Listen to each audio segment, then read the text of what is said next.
Do you know when David Levy and I negotiated the NBA deal in 2013, give or take, for 2015 through 24?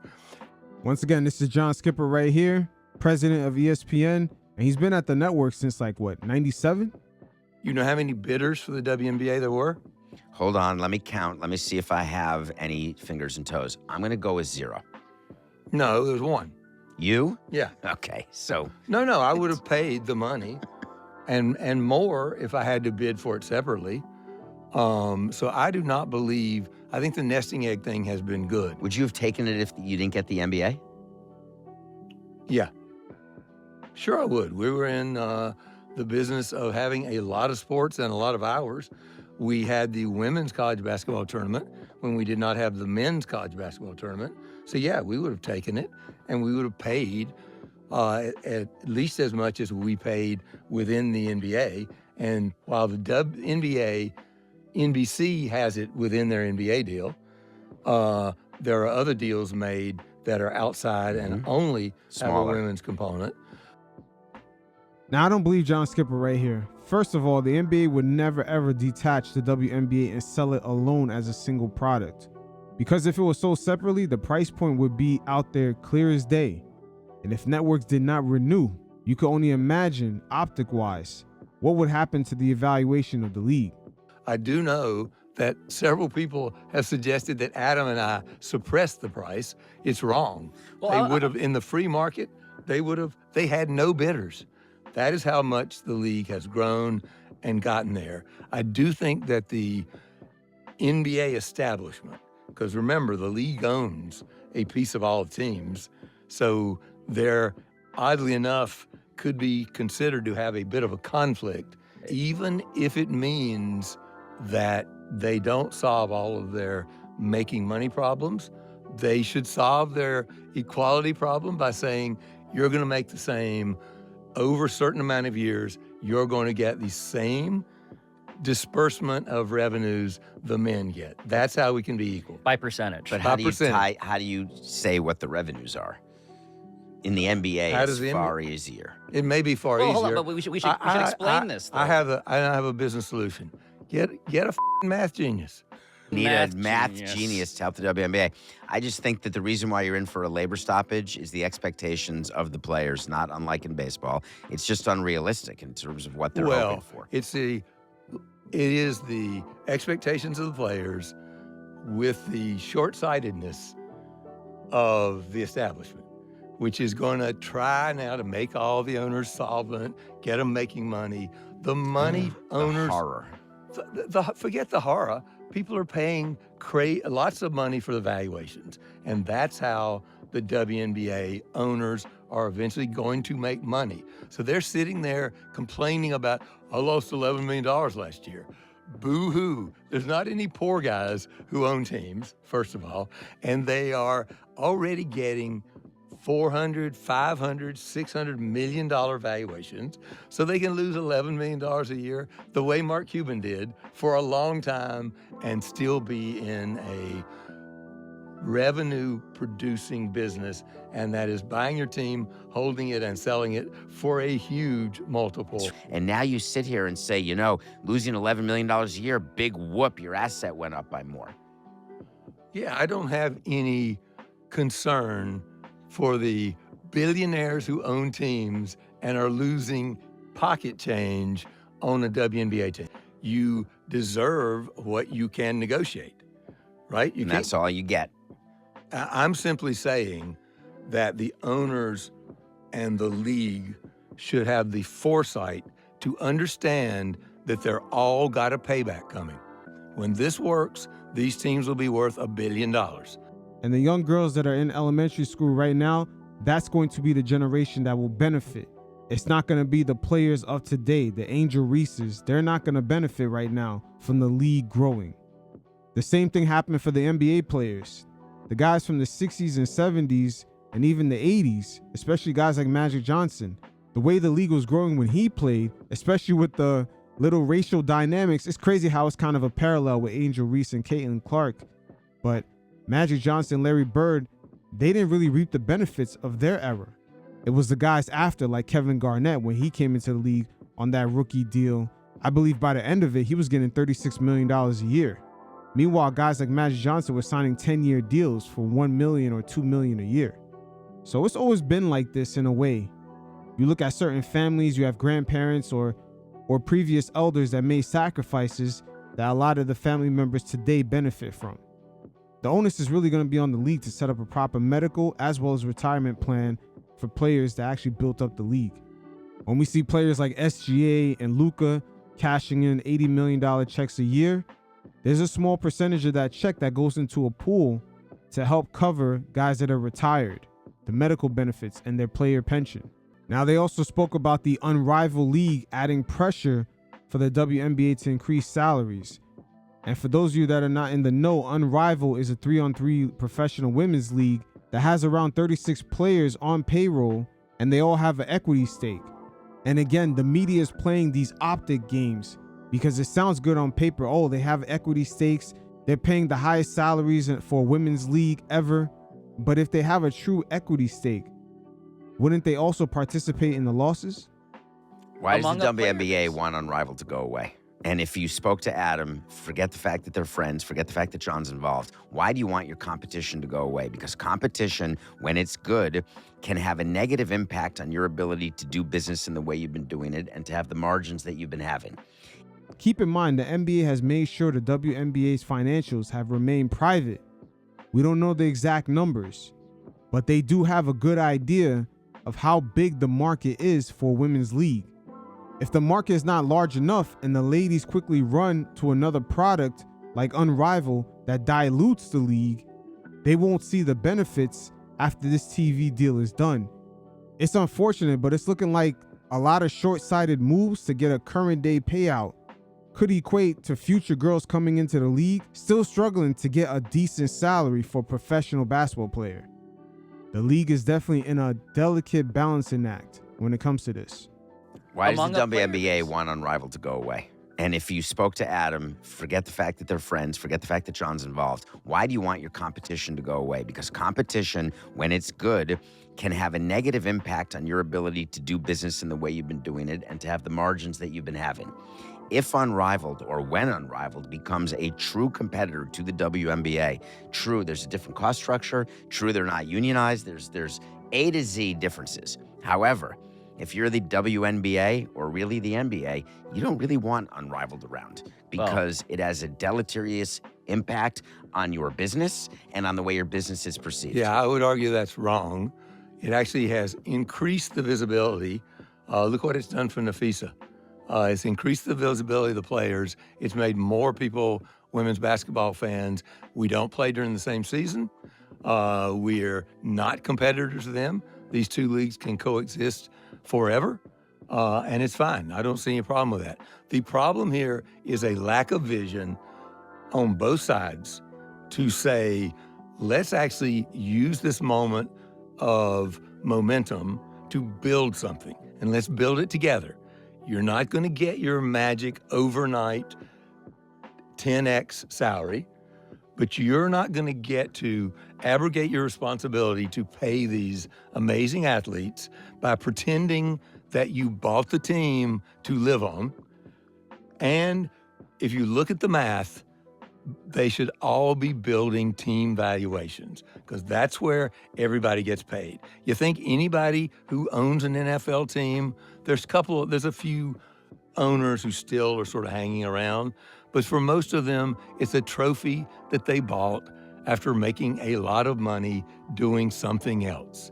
And they enjoy it so much more than whatever else it was that they were doing making money, that it's worth it to them.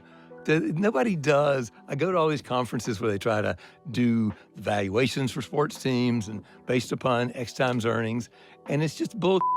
It's not how anybody makes money. You have an example here, though he will not admit it, which is a woe-begotten franchise down in Florida. Detroit, never heard of. That always struggled, despite great management. It struggled in that market, beautiful gowns, with that sport to make money. And if the collective bargaining agreement cannot be so that the most difficult franchises in the league can solve their financial problems. It's got to be a vision of how do we make this a billions of dollars franchise. If they don't have that in mind, they're going to set themselves back. And the league is trying to protect these semi-owners, and they want it both ways. Everybody would like to be the NFL. The teams make money and the valuations go up. That's the only sport, I think, where that's pretty much the occasion. Lots of English Premier League teams lose money, and they don't care because they want to win. They care tremendously. Steph Curry, who did an interview and talked about that he wants a piece of the pie. He wants equity because the valuations have gone up during his career. And I wanted to respond to him, which is that how come you all have a collective bargaining agreement where your salaries are tied to revenue, not valuation? If you're so interested in valuation as a concept, then why didn't you bargain that? Why didn't you negotiate that? And the reason nobody does is because it's total poppycock. You would never have an agreement where in the history of business, forget sports, where, there's an enterprise valuation that could be based on myriad factors, including irrationality and ego, and we're going to tie cost of labor to that? It's crazy to me, but John's arguing WNBA teams are now worth $600 million, maybe $1 billion. Have the foreskin to pay him. Foresight. Oof. Hey, whoa. What is David Sampson talking about? Foreskin? He must have been thinking about those green dildos that keep flying across the court at those WNBA games. By the way, it's a good question to ask Steph Curry. The answer to his question is he's not willing to forego his earnings. He wants to get paid today, and that's his right. But if I was the league, I'd say fine. If any players would like to take half of their money or give up half of their salary and take a piece, we, the league, we'll take 10, I'm making it up, I know it's not feasible. We'll take 10% of all sales profits and we'll distribute those to the players who decided they want to be in that business. Sure. They don't want, senior employee incentive program. Nor need to be in that business. They don't need to be in that business. And if they get injured, they're going to take losses. Can you imagine if Stephen Curry had his salary tied to Warriors in 2020? Right after Klay got injured in the finals and Kevin Durant went to Brooklyn? He would be pissed. And by the way, I wouldn't do that if I was one of them. I'd take the money, invest it in something else. But why would I wait for it to happen? But to ignore the fact that that's there and just pretend they have to operate like businesses, like all other business. They have a specific part of their economic reality, which is unlike almost anything else other than art and a few other sort of esoteric things. By the way, art, they don't tie it to the labor to art. You don't go to a painter and say, we'd like you to take 50% all the... It's just a different business to pretend that that shouldn't enter into a smart discussion you're having with the players, which is they should say, they're not going to, because I know how they work. They'll say, and they already did this clearly and pissed the players off. They went and said, well, you need to understand how hard it is for the owners. They've invested. They're still not making money. They should say all that, but they should say, guys, we have to take a long-term view of this. You're not going to get what you want right now. We're not either. We're going to give you more money. If you had a secret poll and ask all the owners why they bought a team, there would only be two answers. Trophy, and I'm going to sell it someday and make a whole bunch of money. You think people buy a team? I want David's thoughts on that. And go into an analysis of, nobody buys a team who can't afford not to make money on it. It's just not accurate. It's really not. So especially now with the valuations that you're seeing. So let's just talk about the Washington Commanders. When you have a base that you're now in at $6 billion and you have private equity money in and you've got other people who are interested in ROI, you cannot run it irresponsibly on an annual basis. You just don't have the capacity. Facts. Think about all the celebrities and former players that are buying percentages in teams. Dwayne Wade out in Utah. Even if he owned 1%, you don't think he wants return on investment? Even famous celebrities like Usher, Jay-Z, they sell the stakes in their teams quick. As soon as LeBron left Cleveland, we never see Usher at one of those games again. Same thing for Jay-Z. He's not in Brooklyn no more. That's just a small example of all the minority owners that's on every single NBA team. The debt capacity, and you certainly don't want to pump in cash. Josh Harris is not calling his investors and saying, hey, we need $20 million from you because of losses this year. He's just not doing it. I don't believe I've suggested they should be run irresponsibly. Therefore, they should be run responsibly, which equals profitably. Not necessarily. I view those as synonymous when it comes to a business. It is irresponsible to be operating at a loss. But to be clear, though, right, beyond sports teams, there are many businesses, certainly in Silicon Valley, that are being run at a loss because there is some vision for long-term, but they have seed capital. Success. You say at a loss, they've got a sources and uses of funds. They've raised money with an understanding that for the first 3 years, you need a runway for R&D. You're going to lose money. And then either we're going to write off the investment, the company goes away, or we're going to find the cure to cancer and we're all going to be rich. It's all part of the original plan. He said, you discover the cure for cancer and get rich.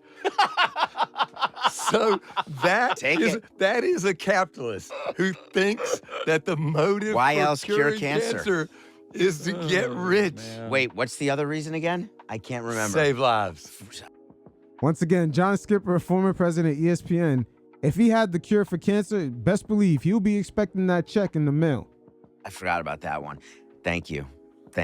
Like I've never had anyone in my family die of cancer. I didn't say that. It's like just a Freudian. It's like a Freudian hit the slip. pitch and move on, John. That's the key to great entertainment.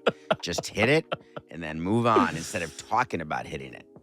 It never comes up, John. It just never comes up. It never comes up in a bargaining table. Of course it does not, because the one side is worried about getting paid now, and the other side is trying to hoodwink the guys on the other side of the table that, oh my gosh, we're having a tough time. Both sides have the audited statements, John. I don't know what world you're talking about. The players' union has the audited statements of the teams.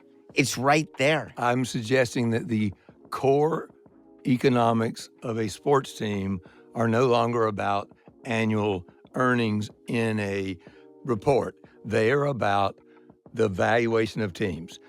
Is Unrivaled about annual earnings and profitability? Or is part of your business plan saying profitability when we sell Unrivaled, whether we sell it privately, whether we take it public, that's when we'll get paid? Damn. David Sampson is putting John Skipper on the spot.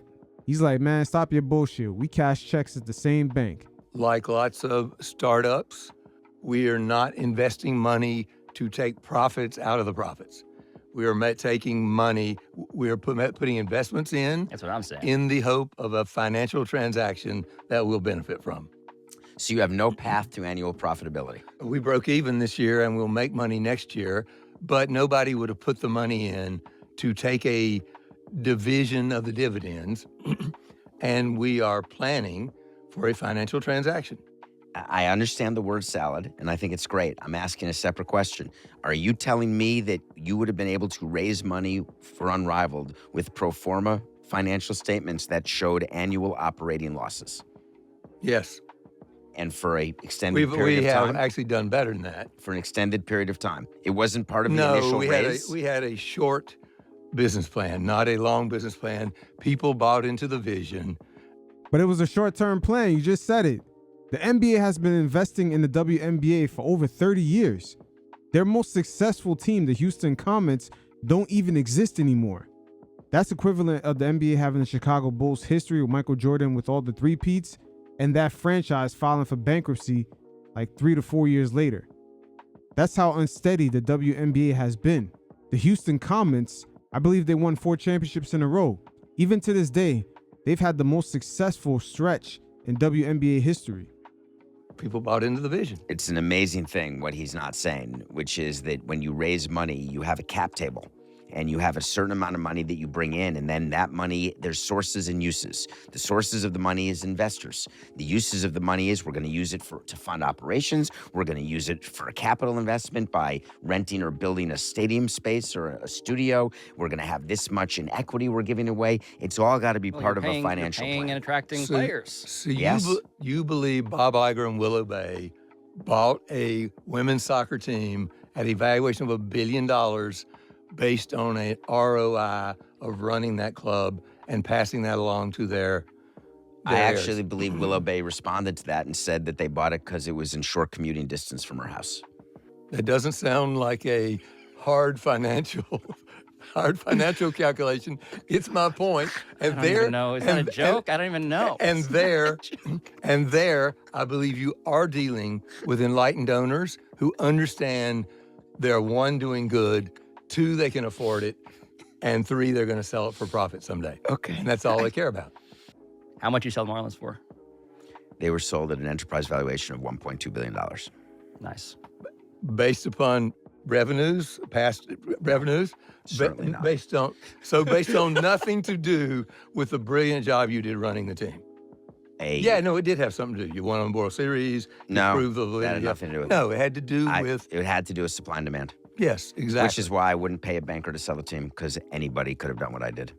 I take no credit for selling the team for 1-2. You've noticed publicly I've never taken credit for it. I laugh about it, but I don't say that I'm a genius banker. I say that we had an item that other people wanted, and when you have more than one buyer for something, the price tends to go up.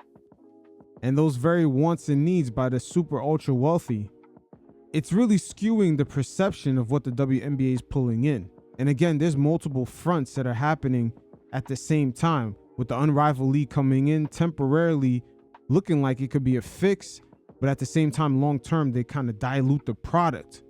We're also in a culture, especially with social media, where everyone just reads the headlines. So you see what teams are selling for, and it gives the illusion of growth. And the final piece of the puzzle, which is the biggest slice, is the NBA investing into the WNBA for the past 30 years. Our only real insight to the financials is the fact that their most successful team, the Houston Comets, don't even exist anymore. But hey, there you have it. This was a great back and forth with David Sampson and John Skipper, former president of ESPN and also former president of the MLB Florida Marlins. Their debate on the narrative of NBA owners being comfortable with taking losses every year. It was sort of wheeled into a more proper perspective because, again, like David Sampson said, these evaluations keep going up higher and higher, and you have all these minority owners. At some point, they're going to want a return on investment, especially with these teams being so expensive to maintain. We've seen the Lakers' Jeannie Buss and her family sell off the team because not only the taxes had changed from when their father passed away from $67 million to $1 billion in 2013, so the taxes being paid out went up for them, but also now with the way the league is structured, maintaining that Lakers identity of just competing for championships, it's real expensive, especially if you don't have the money to hire the outside personnel to make that happen. And that's something that the Lakers have struggled with. And we're seeing that same trickle-down effect the rest of the league. The Boston Celtics have sold, and now the Portland Trail Blazers have followed suit. So almost a quarter of the league have sold within the last 5 to 6 years. But we'll see how it plays out. Like David Sampson just said, in the business world, you can only get what you could leverage. With that said, we're going to end it on this note. You guys definitely hit up the link in the description below. There's more NBA stories like this, and hit up the mailbag with any questions you have. Until next time, you fellas stay safe. Peace.